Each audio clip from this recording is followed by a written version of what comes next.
Tady jsem zase já a vítám vás u dalšího dílu filmu z Lega. A dneska si ukážeme ukázku, proč přijdete domů, máte to celý dobrý, ale najednou tam máte vysklený okna. A potom vám řeknu, jak zabránit tomu, abyste neměli už vysklený okna. Já nemůžu tom, aha, tak nic. Ani během toho se ani šáržuješ, tak nemůžu nic dělat. To je nefér. Tak, a mám zavřeno. Tak, a já si jdu ke svému autu. Ne. Takže já si jedu si něco koupit k jídlu, protože jsem vybral těch 100 milionů dolarů. Mezitím na domě.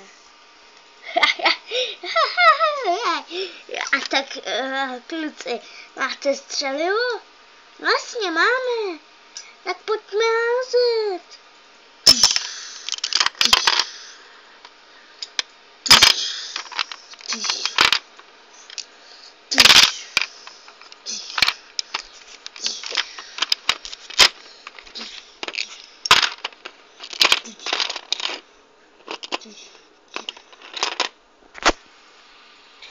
Když přijížděl pán zpátky domů,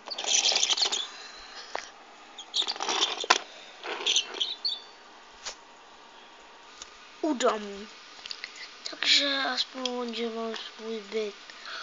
A to je jeho myslí? To si nemyslí zvláštně.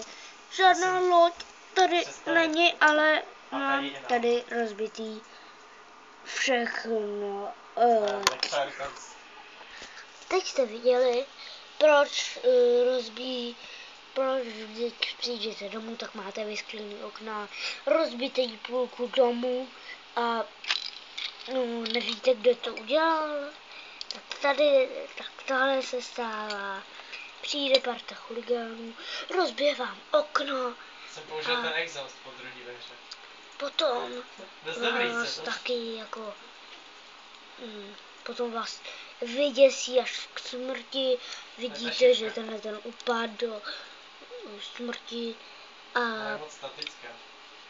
bude čekat až přijede elektrikář a to.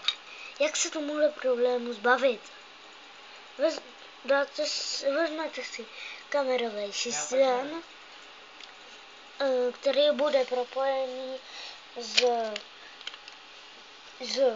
takovýma pastma, který se dělají, že pod nima spadne podlaha a oni spadnou do jámy, tak se vykopete díru, potom tam bude něco, co se přisouvá a to spojíte s tou kamerou. A když ta kamera zaznamená pohyb, tak spadnou do díry a tam potom, když se tam kouknete, tak zavoláte policii, abyste pro ně přišla a policie obviní z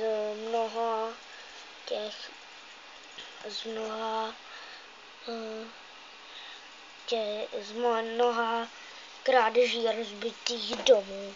Naschle, doufám, že jste se poučili.